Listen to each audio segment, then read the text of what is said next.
Yes sir. हाँ, थोड़ा सा फास्ट इसीलिए चल रही है क्योंकि आपका लोड हमें कम करना है।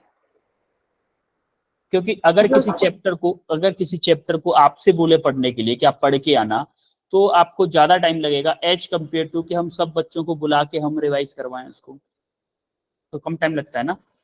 Yes sir.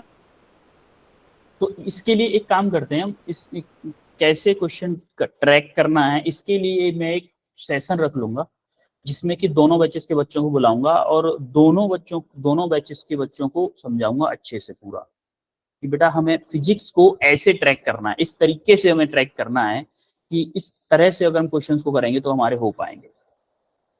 ठीक है? Yes sir. ठीक है पूजा? ओके। Yes, तो अभी sir. हम स्टार्ट करते हैं। आज हम करने वाले हैं मैक्सवेल इक्वेशंस और properties of EM wave, electromagnetic spectrum और इलेक्ट्रोमैग्नेटिक स्पेक्ट्रम के ऊपर कुछ क्वेश्चंस करेंगे। ठीक है?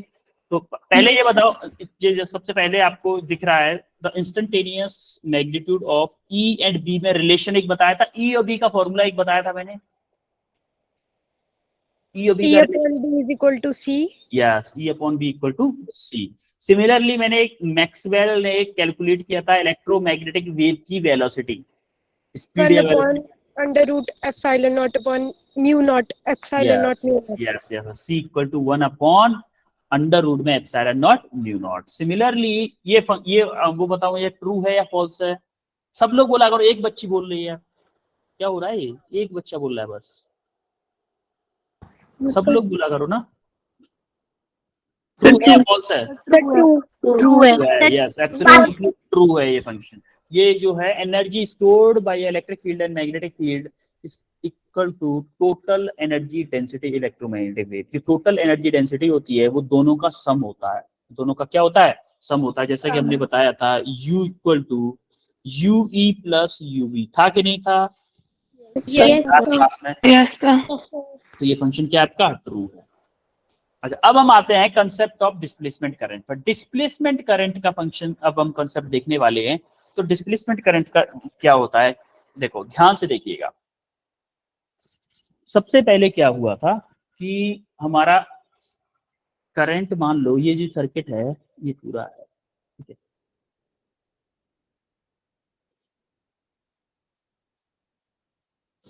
अच्छा, कोई एम्पियर सर्किट लो बता सकता है मुझे? एम्पियर सर्किट लो Sir, B is equal to DL.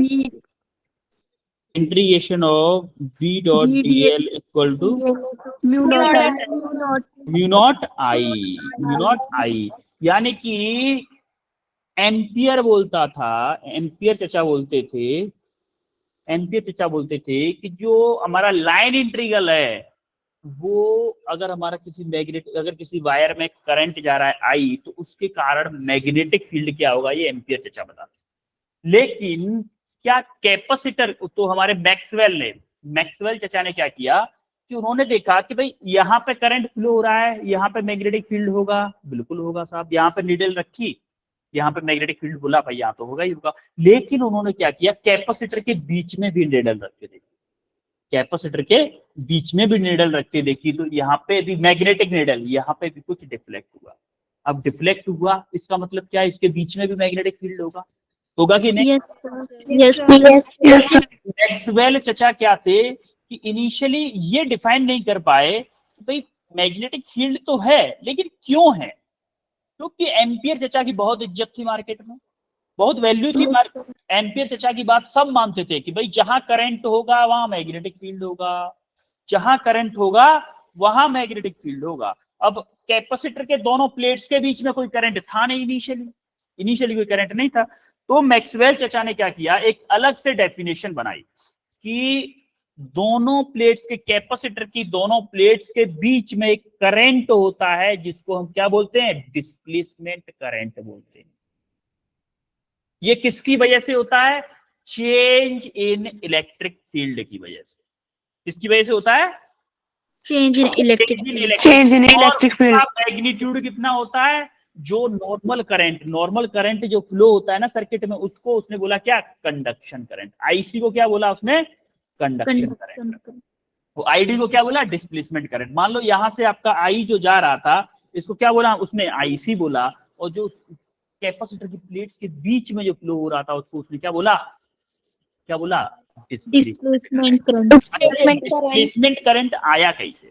एक बात बताओ, जैसे ही कैपेसिटर आपका चार्ज हो रहा था, मान लो इनिशियली इस पर इतने चार्जेस थे, 6 चार्जेस थे पॉजिटिव चार्ज, तो आपकी 4 इलेक्ट्रिक फील्ड लाइन थी। अगर मैं इस पे चार्जेस बढ़ा दूं तो क्या मेरा इलेक्ट्रिक फील्ड इसके अंदर बढ़ेगा? यस बढ़ेगा कि सर। नहीं? Yes, sir. इलेक्ट्रिक फील्ड बढ़ेगा ना? Yes sir. तो क्या मेरा इलेक्ट्रिक फील्ड बढ़ रहा है, चेंज हो रहा है? Yes, sir. चेंज हो रहा है ना? Yes, sir. इलेक्ट्रिक फील्ड के चेंज होने की वजह से ही क्या आया था, मैग्नेटिक फील्ड। Magnetic field. और उसने बोला, मैक्सवेल चचा ने बोला कि भैया इलेक्ट्रिक फील्ड के चेंज होने की वजह से मैग्नेटिक फील्ड आया है। क्यों आया है? क्योंकि दो प्लेट्स के बीच में करंट फ्लो होता है जिसको हम बोलते हैं डिस्प्लेसमेंट करंट, और डिस्प्लेसमेंट करंट का उसने फॉर्मूला भी दे दिया कि ID equal to epsilon not d phi E divided by dt। ये उसने डिस्प्लेसमेंट करंट का फॉर्मूला दे दिया। और जो टोटल करंट होगी वो क्या होगी, sum of displacement current and conduction current, यानी कि टोटल I अगर मुझे चाहिए तो क्या होगी, IC plus ID, IC plus ID। तो उसने इस I को क्या किया, रिप्लेस कर दिया। उसके बाद में लोग सोचने लगे कि हाँ भाई ये कंसेप्ट बहुत दिन से अधूरा था, आपने कभी पूछा भी नहीं कि सर कैपेसिटर की प्लेट तो थोड़ी दूर दूर होती है, उनके बीच में करंट कैसे फ्लो हो जाता है? पूछा क्या आपने कभी? No, sir. नहीं पूछा। No, sir. ये कंसेप्ट भी लोगों का बहुत कुछ क्लियर हुआ कि भाई ये मुझे, हम लोगों को लगने लगा हाँ भाई मैक्सवेल मुझे लग रहा है सही बोल रहा है, क्योंकि अगर कैपेसिटर के बीच में प्लेट में गैप है तो वो करंट पूरा कैसे आ जा रहा है, इसका मतलब प्लेट के बीच में डिस्प्लेसमेंट करंट होती है, और वो करंट किस वजह से होती है, चेंज इन इलेक्ट्रिक फील्ड की वजह से होती है, और चेंज इन इलेक्ट्रिक फील्ड की वजह से ही हमारा क्या आता है, मैग्नेटिक फील्ड आ जाता है। समझ में आई डिस्प्लेसमेंट करंट का concept? Yes sir. Displacement current इसलिए जैसे कि मतलब पॉजिटिव नेगेटिव की तरफ अट्रैक्ट होते हैं, तो उसके बीच का जो प्लेस है उसमें डिस्प्लेसमेंट करंट प्रेजेंट होगा। हाँ, अगर पॉजिटिव जो चार्जेस हैं दोनों के बीच में, दोनों प्लेट्स के बीच में इलेक्ट्रिक फील्ड जनरेट होता है। अच्छा तो मैं थोड़ा सा बता ही देता हूँ आपको। देखो इसने, मैं इसलिए नहीं बता रहा था क्योंकि इसने ये टर्मिनोलॉजी यूज नहीं की थी मैक्सवेल ने। एक्चुअली में क्या होता है, जैसे मान लो इलेक्ट्रिक फील्ड में चेंज हुआ, ई क्या हो रहा है, इंक्रीज कर रहा है। अच्छा ई इंक्रीज कर रहा है तो क्या मेरा इलेक्ट्रिक फील्ड में चेंज होगा तो क्या मेरा मैग्नेटिक फील्ड आएगा? क्या करेगा? Yes, sir. बी भी इंक्रीजिंग आएगा, इंक्रीजिंग आएगा कि नहीं आएगा बी? यस तो अगर बी इंक्रीजिंग आएगा तो क्या मेरा फ्लक्स आएगा? Yes Yes, sir. फ्लक्स आएगा तो क्या मेरा इंड्यूस्ड ईएमएफ आएगा? Yes Yes, sir. Induced EMF आएगा तो क्या मेरा करंट आएगा, इंड्यूस्ड करंट? Yes, sir. इसी इंड्यूस्ड करंट को उसने क्या बोला था, displacement current.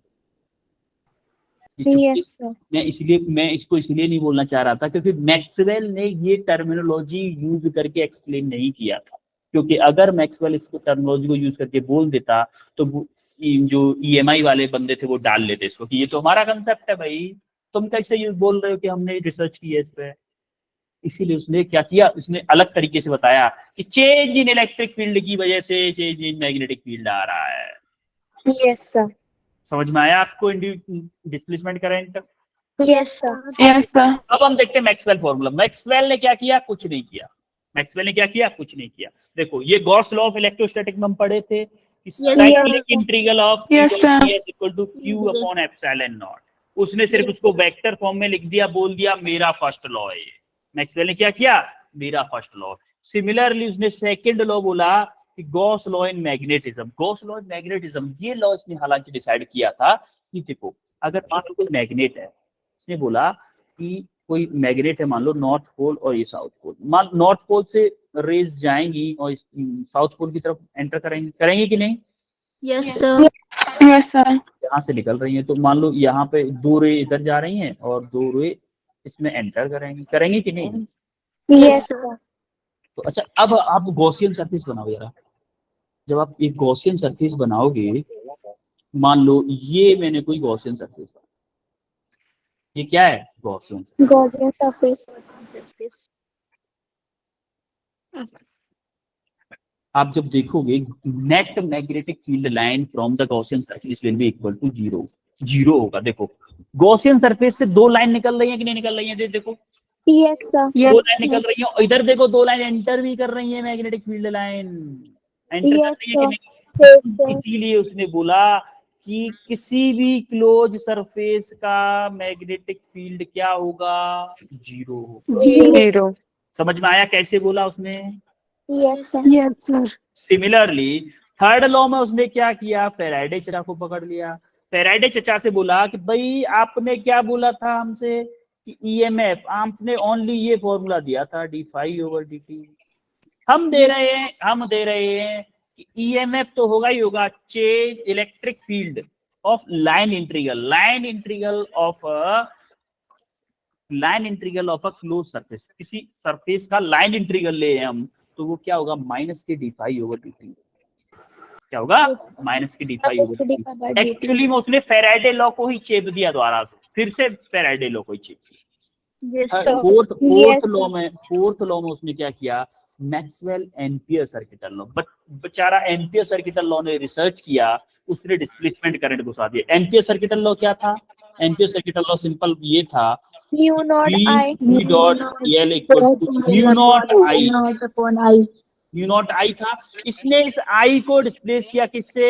IC plus ID से। किया था कि नहीं? यस तो सर। हमारा क्या हो जाएगा? Mu naught IC plus ID। और इस Yes.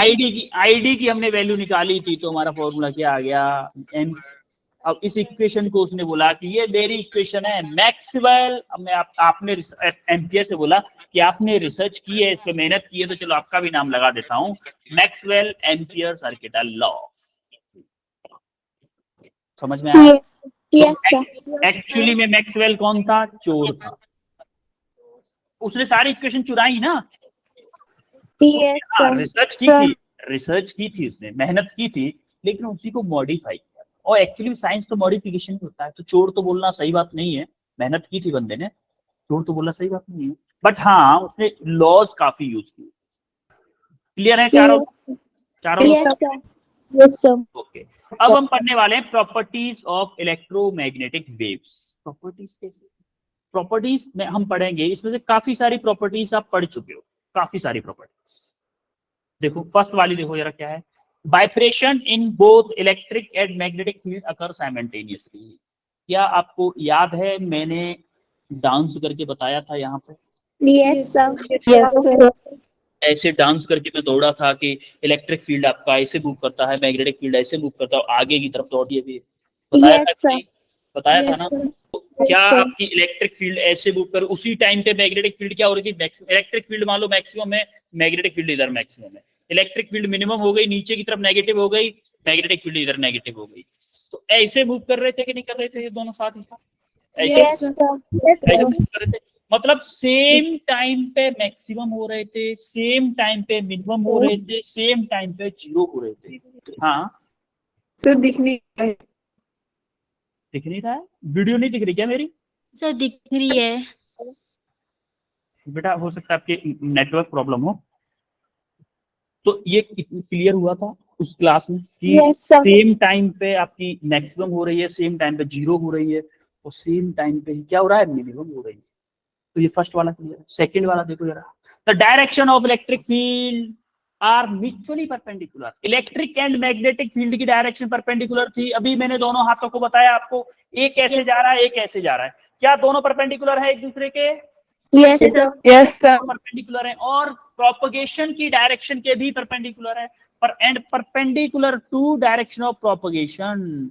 Perpendicular to each is perpendicular to direction of propagation. जिस डायरेक्शन में वेव जा रही होती है उसके भी परपेंडिकुलर होते हैं।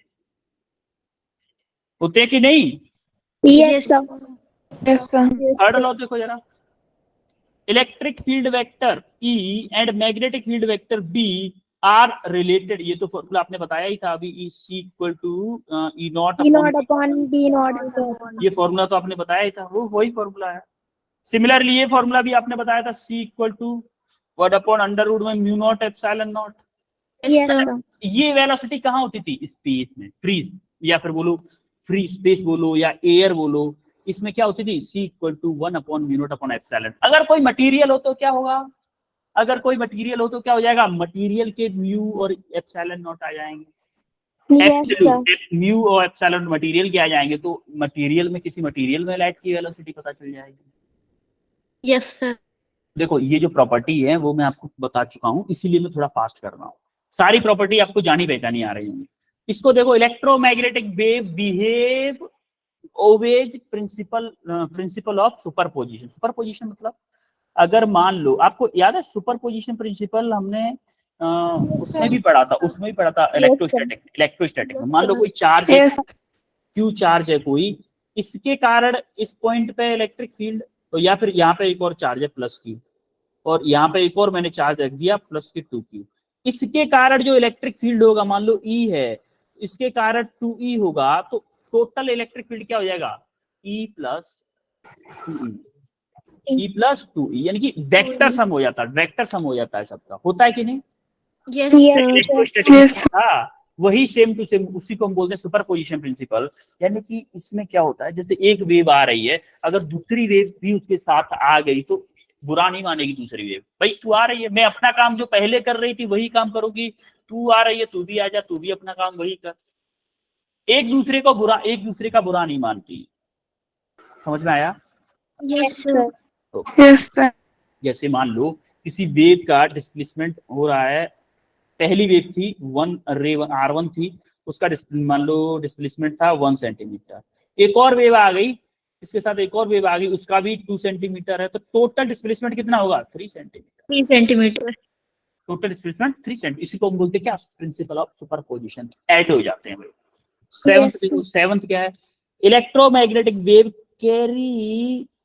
Carry energy and they propagate through space. भाई एनर्जी कैरी करती है कि नहीं करती इलेक्ट्रोमैग्नेटिक वेव? भाई सन से आती है तो हमें जमीन पे गर्मी लगती है ना, गर्मी लगती है ना, इसीलिए हम बोलेंगे इलेक्ट्रोमैग्नेटिक वेव कैरी करती है क्या? आपकी एनर्जी भी कैरी करती है, एनर्जी कैरी करते हो। एनर्जी क्या होती है? Energy is divided equally between electric and magnetic field. याद है मैंने कल की क्लास में बताया था, लास्ट क्लास में, मतलब कल नहीं होती, मंडे को क्लास हुई, मंडे को, आज क्या ट्यूसडे है ना, सैटरडे को बताया था। सैटरडे को मैंने बताया था आपको कि जो एनर्जी होती है वो डिवाइडेड होती है इक्वली इलेक्ट्रिक फील्ड और मैग्नेटिक फील्ड में। याद रहे, मैग्नीट्यूड ऑफ इलेक्ट्रिक फील्ड और मैग्नेटिक फील्ड दोनों अलग अलग होते हैं। इलेक्ट्रिक फील्ड का मैग्नीट्यूड बहुत ज्यादा होता है मैग्नेटिक फील्ड से। क्यों? देखो C टाइम्स B है, C टाइम्स मल्टीप्लीकेशन है। समझ रहे हो कि नहीं? Yes, sir. Yes, sir. इसीलिए आपको याद रखना है कि electric field is much greater than magnetic field, but energy store या फिर energy due to both electric field and magnetic field is always equally divided in electromagnetic wave. Clear है? Yes, sir. मान लो इलेक्ट्रोमैग्नेटिक वेव की energy थी 10 joule, तो इसमें 5 joule किसकी वजह से होगी? इलेक्ट्रिक फील्ड की वजह से। 5 जूल किसकी वजह से होगी? Magnetic.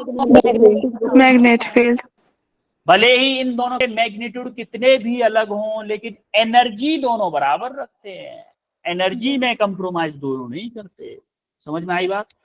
Yes, sir. Yes, sir. Okay, next देते हैं, electromagnetic wave do not require material medium to travel. क्या हमें सन से हमारे पास तक जब रे आती है, इलेक्ट्रोमैग्नेटिक वेव्स आती है, क्या उनको कुछ मटेरियल चाहिए होता है क्या? No, sir. अच्छा, No, sir. मुझे ये बताओ कौन सी वेव्स होती हैं जिनको मटेरियल चाहिए होता है फिर?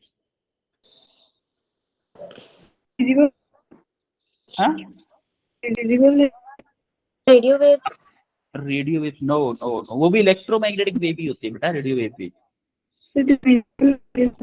आपकी वॉइस क्लियर नहीं आ रही, एक बच्चा बोलना चाह रहा है लेकिन उसकी वॉइस क्लियर नहीं आ रही है। क्या सर होता जो है? हम कुछ बोलते हैं तो फिर हाँ, बोलने का साउंड उसको वेव, मीडियम चाहिए होता है। साउंड वेव बोलो, साउंड वेव, साउंड वेव को मीडियम चाहिए होता है, साउंड वेव को हमेशा मीडियम चाहिए होता है।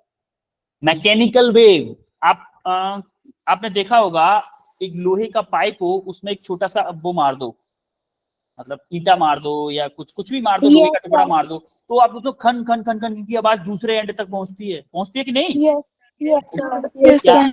उसको हम बोलते हैं मैकेनिकल वेव। क्या उसके लिए भी मीडियम चाहिए होता है? यस Yes, सर, चाहिए होता है, चाहिए होता है। अब लास्ट एक और देखो, an oscillating charge which has non-zero acceleration can produce electromagnetic wave।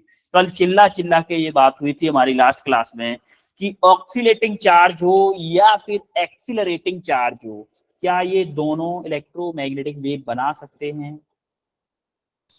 Yes, sir. अरे आपको याद है, आप जब आपका क्यू रेस्ट पे था तो क्या बना रहा था, ये क्या बना रहा था?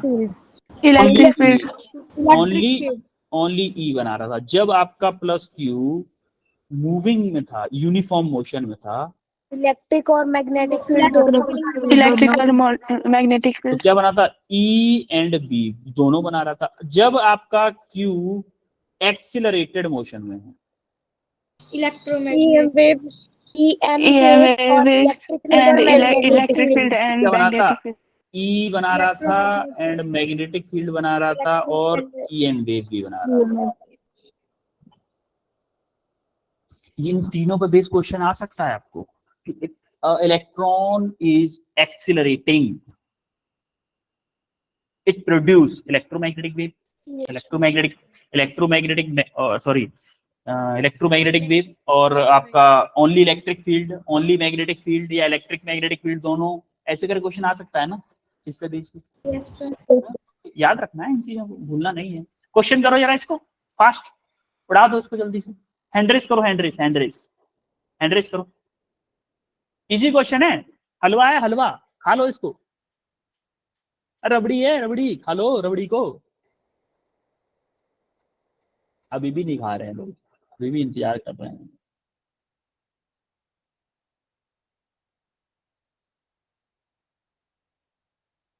चार लोग खाने के लिए तैयार हुए हैं, अभी 5 लोग खाने के लिए तैयार हुए हैं, कुछ लोग अभी सोच रहे हैं खाने की।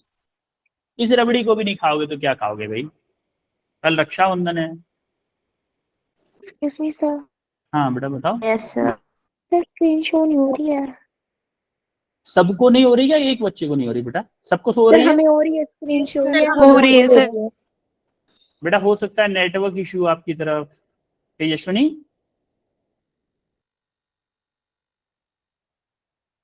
तेजस्विनी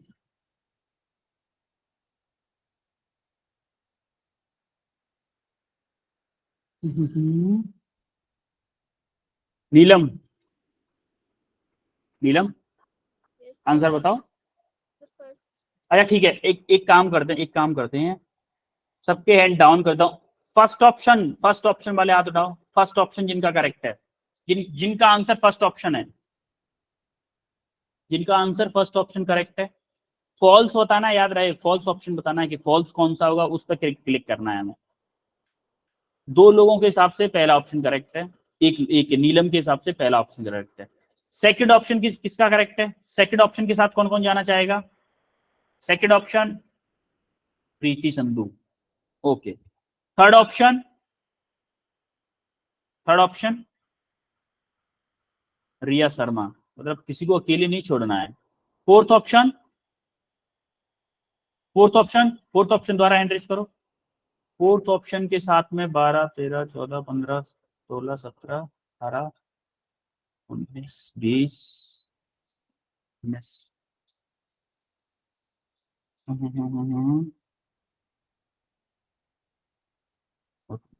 तेजस्विनी बताओ जरा, कैसे आपने फोर्थ ऑप्शन करेक्ट बोला?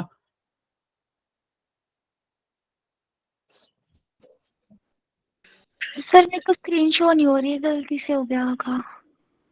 ओके, स्क्रीन शो नहीं हो रही तब भी फोर्थ ऑप्शन करेक्ट हो गया आपको, ठीक है चलो।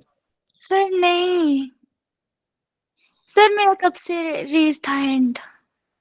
नहीं, मैंने डाउन कई बार किया है बेटा, हाँ, सबके डाउन कर दिए थे मैंने। सर पता नहीं फिर। ठीक है, मनीषा। तो क्योंकि जो इलेक्ट्रॉनिक हाँ। जो मनीषा वॉइस ब्रेक हो रही है आपकी मनीषा। ये परपेंडिकुलर होती है बल्कि पैरेलल। यस, सही बात बोली आपने। नेहा कुमारी। सर क्योंकि इलेक्ट्रिक और मैग्नेटिक फील्ड एक दूसरे के परपेंडिकुलर होती है। बिल्कुल करेक्ट है, करेक्ट आंसर है आपका कि हमारा ये ऑप्शन करेक्ट है। देखो जो बोल रहे थे ना कि first option, the waves do not require any material medium for the propagation. अभी तो बताया था, कोई भी मटेरियल नहीं चाहिए इलेक्ट्रोमैग्नेटिक वेव को ट्रेवल करने के लिए। Similarly both electric and magnetic field vectors attain maximum and minimum at the same place same time. Same time पे सेम प्लेस पे हमेशा मैक्सिमम मिनिमम होती है इनकी। और क्या है, the energy in electromagnetic wave is divided equally. Equally divide होती है दोनों, इक्वली। अभी बताया था ना, इक्वली इलेक्ट्रिक और मैग्नेटिक फील्ड में दोनों में इक्वली डिवाइड होती हैं। और फोर्थ को देखो, both electric and magnetic field vector are parallel. Parallel नहीं होता, इसकी जगह क्या होना चाहिए था? परपेंडिकुलर। परपेंडिकुलर होना चाहिए था। परपेंडिकुलर होता तो ये सही होता, इसीलिए ऑप्शन यही आपका करेक्ट है। करेक्ट मतलब ये गलत ऑप्शन है, ठीक है। Yes, अब हम देखते हैं इलेक्ट्रोमैग्नेटिक स्पेक्ट्रम। इलेक्ट्रोमैग्नेटिक स्पेक्ट्रम होता क्या है?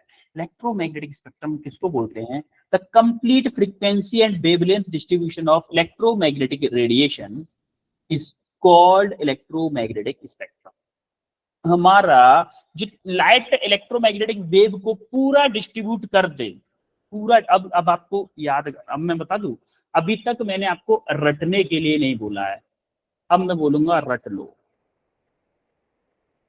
इस टॉपिक को क्या कर लो? रट लो। इसको रट लो, क्योंकि अगर रटोगे नहीं तब तक क्वेश्चन नहीं होंगे। टेबल, इससे आगे मैं आपको टेबल दिखाऊंगा। 2 पेजेस में टेबल होगी, एक ही टेबल 2 पेजेस में होगी, जिसमें कि बहुत सारा डाटा है और उस पे बेस बहुत सारे क्वेश्चन बने हैं। अभी तक बहुत सारे क्वेश्चन बने हैं, जो कि क्वेश्चन होंगे टिक के। ओनली आपको सोचना कुछ भी नहीं है, जस्ट पढ़ो, आंसर करो, आगे बढ़ो। जस्ट पढ़ो, आंसर करो, आगे बढ़ो। अभी हम क्वेश्चन भी करेंगे उस टेबल पे बेस। देखो तो इलेक्ट्रोमैग्नेटिक स्पेक्ट्रम क्या होता है? फ्रीक्वेंसी और वेवलेंथ के डिस्ट्रीब्यूशन के, फ्रीक्वेंसी और वेवलेंथ के बेस पे हम लाइट को क्या करते हैं? डिफरेंट डिफरेंट पार्ट्स में डिवाइड करते हैं। जैसे अल्ट्रावायलेट, विजुअल लाइट, आपने सुना होगा, एक्स रे, गामा रे, सुना है ना? yes, sir. अलग अलग कैसे, किसकी फ्रीक्वेंसी ज्यादा होती है, किसकी वेवलेंथ ज्यादा होती है, किसकी एनर्जी ज्यादा होती है, इन सारी चीजों के बेस पे डिवीजन को ही हम क्या बोलते हैं? इलेक्ट्रोमैग्नेटिक स्पेक्ट्रम बोलते हैं। आपने ये इलेक्ट्रोमैग्नेटिक स्पेक्ट्रम 10th क्लास में पढ़ा होगा, लेकिन ओनली विजिबल रीजन पढ़ा होगा। कितना? विजिबल। तो हमें एनर्जी का ये फॉर्मूला होता है hc/λ। ये पढ़ा है आपने कभी? Yes sir. Yes sir. Equal to hc/λ। hc/λ, अच्छा हमने अभी ये भी फॉर्मूला पढ़ा है कि c equal to h nu. h nu बोलूं या hf बोल दूं? hf बोल दूं? Yes sir. तो यहाँ से क्या मेरा c/λ इक्वल टू f है? Yes sir. तो आप बोलोगे कि यहाँ से मैंने क्या किया, c/λ को f लगा दिया, तो मेरा फॉर्मूला आ गया E इक्वल टू FH भी आ गया और E इक्वल टू hc/λ भी आ गया। अब मुझे पता है, यहां से देखो जरा, हमारा जो H है वो क्या है? वो क्या है आपका?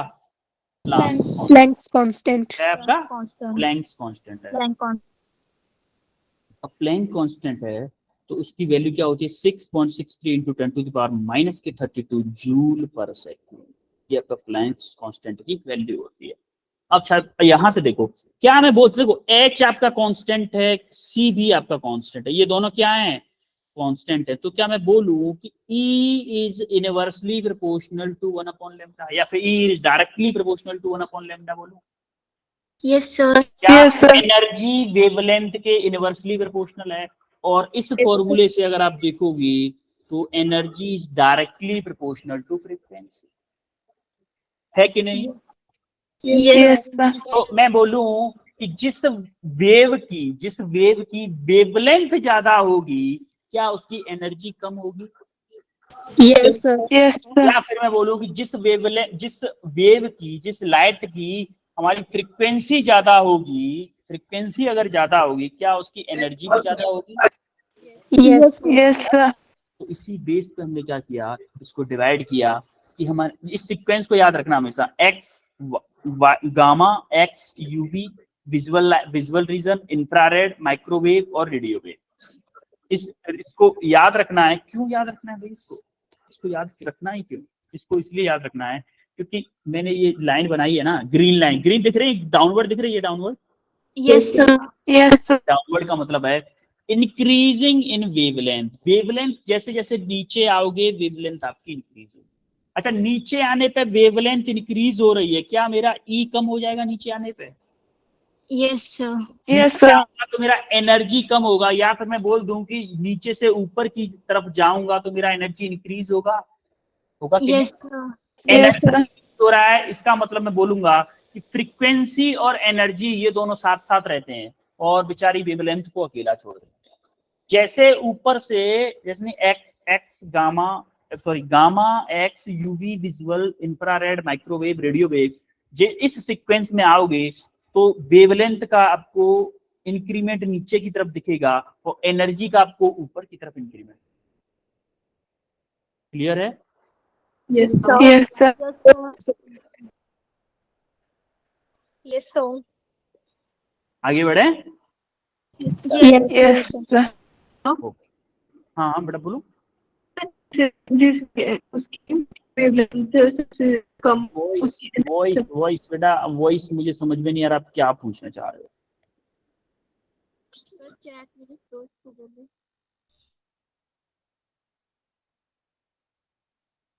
नहीं, वॉइस समझ में नहीं आ रही बेटा आपकी। सर जैसे आपने बताया कि ऊपर से नीचे आने तक इंक्रीज होगी और नीचे से ऊपर आने तक डिक्रीज होगी, बट हमें क्लास में बताया था कि जैसे रेडियो वेव से गामा रेज तक इंक्रीज होगी और गामा रेज क्या से क्या क्या क्या मैंने बोला है? गामा रेज से रेडियो वेव की तरफ चलोगे, ऊपर से नीचे की तरफ चलोगे तो आपकी वेवलेंथ इंक्रीज होगी, वेवलेंथ इंक्रीज होगी। और आप साइड में फॉर्मूला देखो उसके, क्या एनर्जी वेवलेंथ के इनवर्सली प्रोपोर्शनल है? Yes, sir. और अगर वेवलेंथ अगर बढ़ रही है, क्या मेरी एनर्जी कम होगी? No, sir. भाई इनवर्सली प्रोपोर्शनल है ना। वेवलेंथ जैसे जैसे बढ़ेगी, वेवलेंथ जैसे जैसे बढ़ेगी, एनर्जी कम होती जा रही है। यानी कि आपको हो सकता है क्लास में उल्टे सीक्वेंस में बताया, आप क्लास में हो सकता है आपको ऐसे बताया हो कि जैसे मैं बोल रहा हूँ कि मेरी वेवलेंथ नीचे की तरफ क्या हो रही है, बढ़ रही है, नीचे की तरफ बढ़ रही है, या फिर आपको बोल दिया हो क्लास में कि आपकी वेवलेंथ ऐसे घट रही है। ये भी तो बोल सकते हैं इस चीज को, इसको ऐसे ये भी तो बोल सकते हैं कि ये घट रही है। या तो मैं नीचे की तरफ बढ़ना बोल दूं या ऊपर की तरफ घटना बोल दूं, बात तो एक ही है ना। Yes, sir. सिमिलरली जैसे जैसे आप वेवलेंथ अगर बढ़ रही है, क्या मेरी एनर्जी कम होती जाएगी?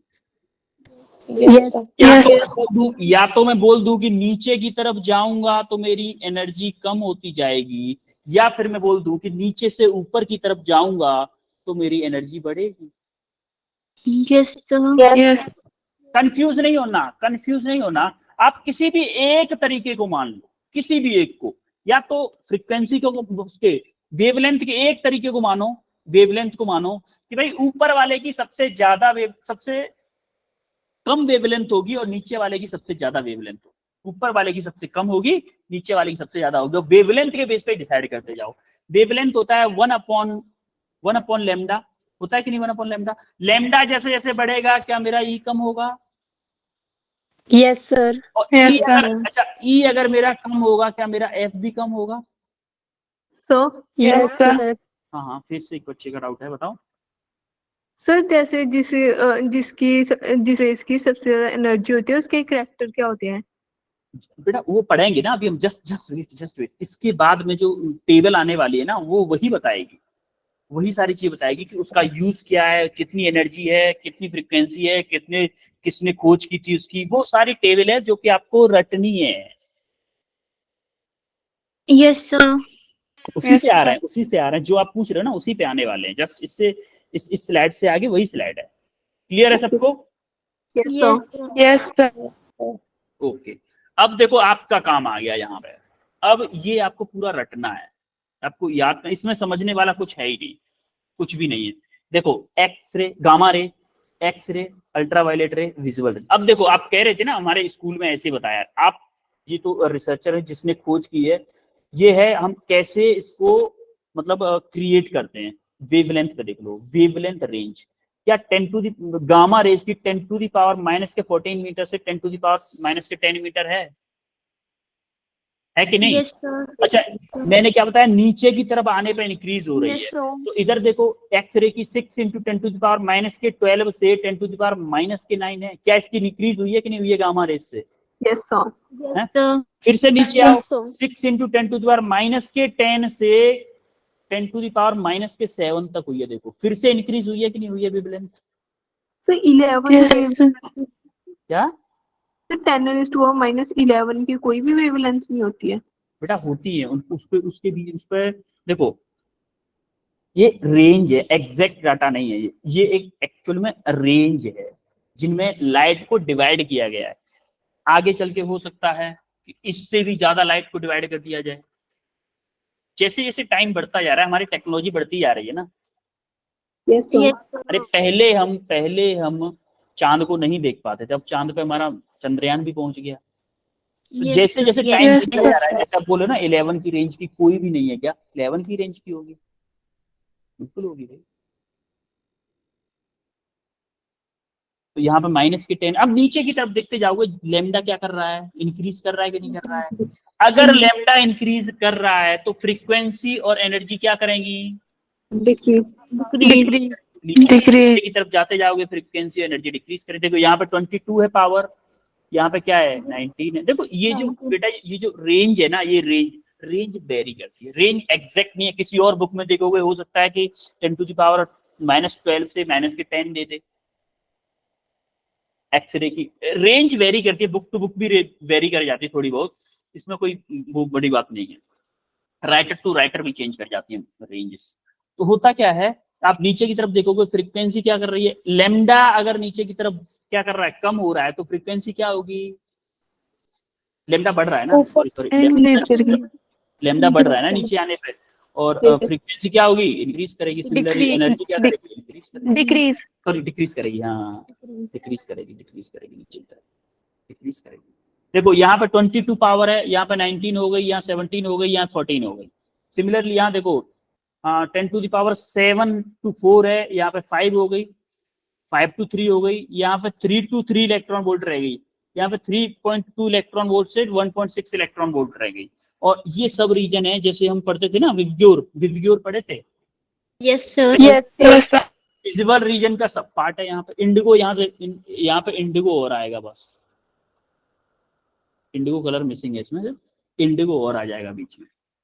तो इन सब के एप्लीकेशन में प्रॉपर्टीज भी हैं कि हाई पेनिट्रेशन पावर है, अनचार्ज है, लो आयनिंग पावर है, gives information on nuclear structure, micro medical use के लिए यूज की जाती है गामा रेज, आपकी मेडिकल यूज के लिए आपकी एक्सरेज भी यूज की जाती है, स्टडी ऑफ क्रिस्टल स्ट्रक्चर। देखो इस पे बेसिक क्वेश्चन भी आएगा, study of crystal structure, study of crystal structure के लिए कौन सी यूज की जाती है? एक्सरे यूज की जाती है।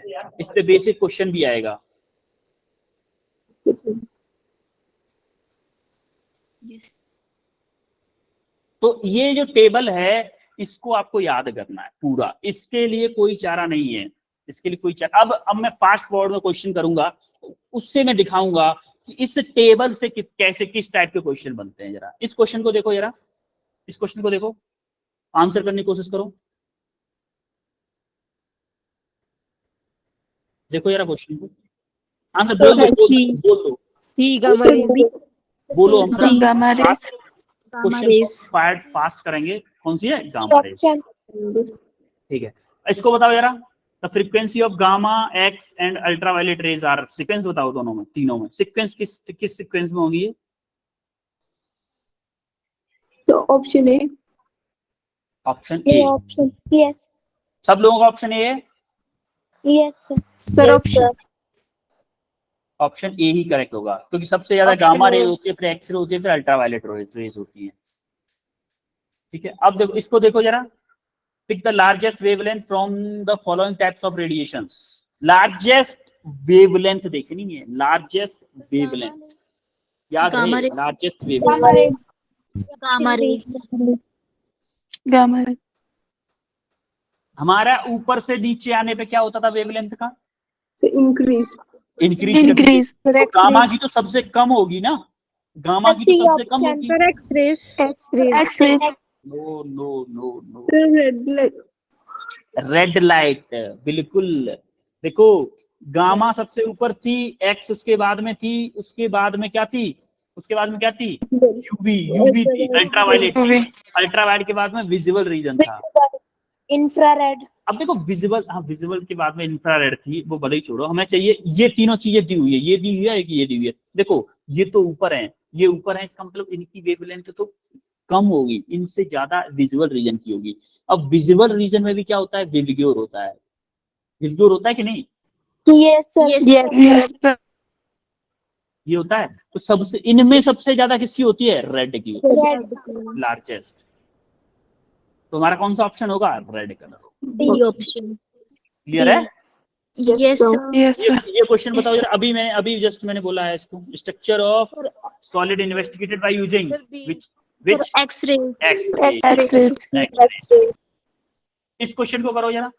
The frequency of electromagnetic wave is best suited to observe a particle of radius. अच्छा देखो रेडियस कभी दी हुई है ना ऐसे, इसको मान लो ये क्या है, लैम्डा है। क्या दिया हुआ है, lambda equal to 3 × 10⁻⁻⁴ centimetre.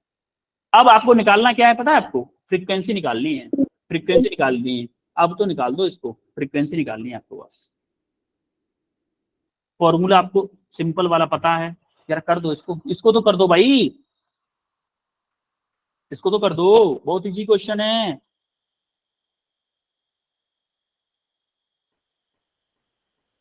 Sir जो सी की वैल्यू होगी वो सी की वैल्यू तो 3 × 10⁸, सी की वैल्यू।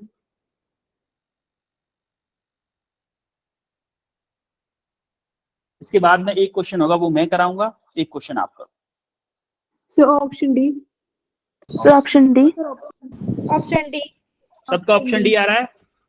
Yes sir. सॉल्यूशन देखो, लैम्डा आपका क्या आ रहा है, सबका गलत है, 3 × 10⁻⁻⁴ सेंटीमीटर।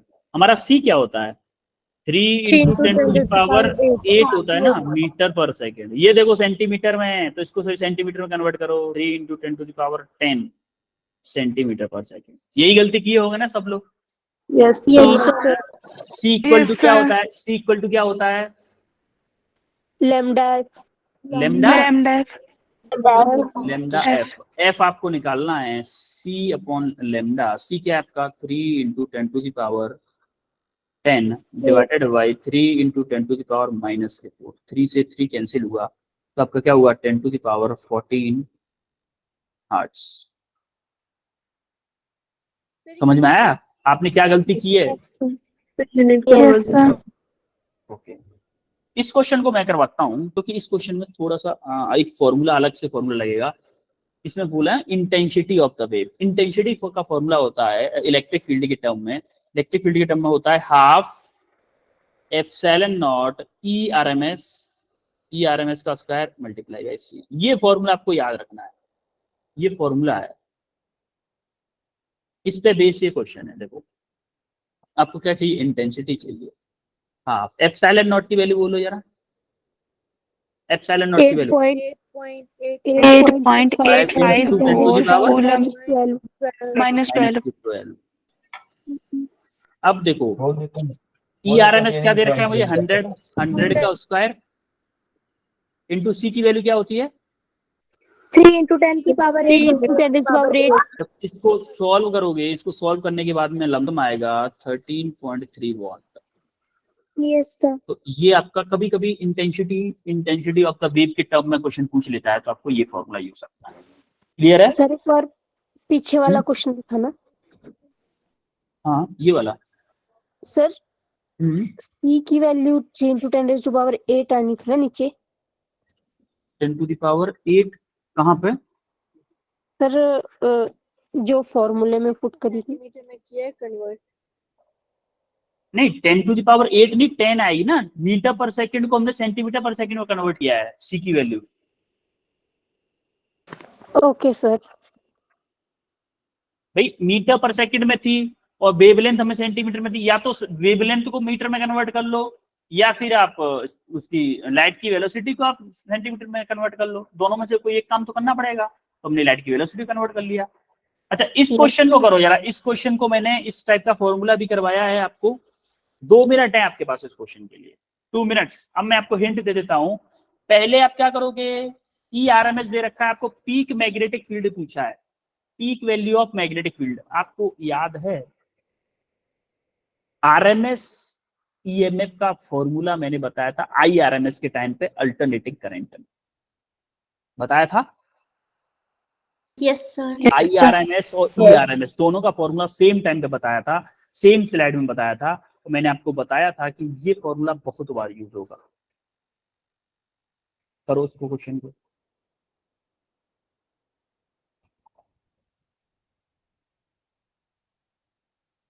दो मिनट है आपके पास।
हो रहा है,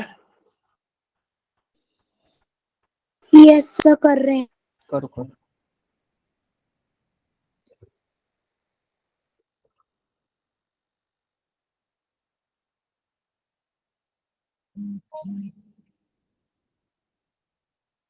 तो इसमें आई की वैल्यू तो दी नहीं है।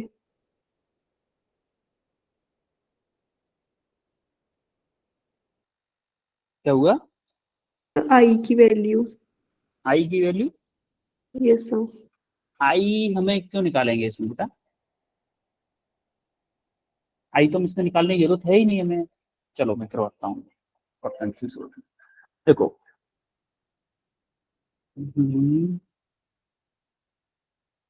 हमें दे रखा है ERMS कितना देखा, 6 वोल्ट पर मीटर। आया किसी का आंसर, बताओ जरा क्या आंसर आया है। Option A. Third option. Third option आया है। पूजा आपका क्या आया है, Pooja? First option. Okay, Pooja का फर्स्ट ऑप्शन आया है। और प्रीति का ऑप्शन आया है कौन सा, प्रीति कौन सा आया है? Third option. ओके, पूजा का आंसर बिल्कुल करेक्ट है। वेल डन पूजा, वेल डन, बहुत अच्छे बहुत अच्छे। ERMS की वैल्यू दे रखी है, हमें क्या निकालना है, पहले क्या निकालना होगा। अगर मुझे पीक वैल्यू पूछी है, मैग्नेटिक फील्ड की पीक वैल्यू पूछी है, देखो अगर पीक नहीं पूछता, RMS वैल्यू पूछता तो मेरा RMS से काम हो जाता। मुझे चाहिए पीक वैल्यू, तो ERMS का फॉर्मूला मुझे पता है क्या है, ई पीक, पीक मतलब E0 डिवाइडेड बाई √2 होता है कि नहीं होता है। तो आप मुझे यहाँ से E0 की अगर वैल्यू निकालूं तो मेरा आएगा 6, ERMS 6 रखा और √2 का मल्टीप्लाई कर दो, 6√2 वोल्ट पर मीटर। क्लियर है सबको कैसे आया E0? Yes sir. E0 आ गया तो हमें पता है, नाउ हमें पता है कि E0 डिवाइडेड बाई B0 क्या होता है, मेरा C होता है कि नहीं होता है। Yes sir. तो मुझे B0 मुझे निकालना है, क्या मेरा E0 डिवाइडेड बाई C होगा। तो E0 कितना है मेरा, 6√2 डिवाइडेड बाई 3 इंटू 10⁸8। देखो 6 यहाँ से 3 2 टाइम्स कट जाएगा, तो 2√2 इंटू 10⁻⁻8 टेस्ला यानी कि बी नॉट इक्वल टू 2√2 को जब सॉल्व करोगे तो आपका आएगा 2.83 इंटू 10⁻⁻8 टेस्ला, जो कि पूजा का आंसर करेक्ट है। पूजा यस सर। देख पा रहे हो, आपको अगर फॉर्मूले याद है तो क्वेश्चन हो रहे हैं। और देखो नीट 2017 का क्वेश्चन है, बाकी लोग भी फॉर्मूले आपको अगर याद हैं तो क्वेश्चन होंगे, जरूर होंगे। उसके लिए आपको फिजिक्स के फॉर्मूले याद करने पड़ते। फॉर्मूले याद करने से नहीं होते। एक चीज और बता दूं, फॉर्मूले क्वेश्चन लगाने से होते हैं। क्वेश्चन लगाने से फॉर्मूले याद होंगे आपको। तो ये आपके 3 क्वेश्चन होमवर्क के हैं, होमवर्क करना है, तीनों क्वेश्चंस को करना है आपको। यस और अब मुझे बताओ आज क्या क्या पढ़ा हमने। फर्स्ट सबसे पहले क्या पढ़ा? मैक्सवेल डिस्प्लेसमेंट करंट,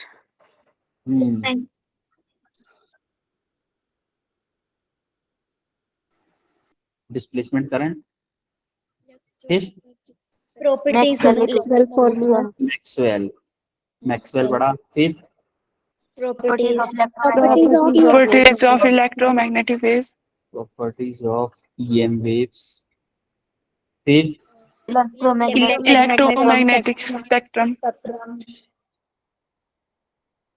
स्पेक्ट्रम, फिर questions, अच्छा इसमें एनी डाउट?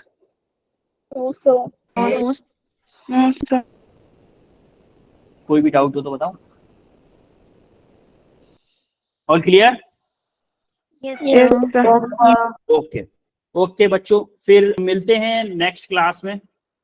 आज है मंडे, ट्यूसडे वेडनेसडे, थर्सडे को मिलेंगे अब हम, है ना?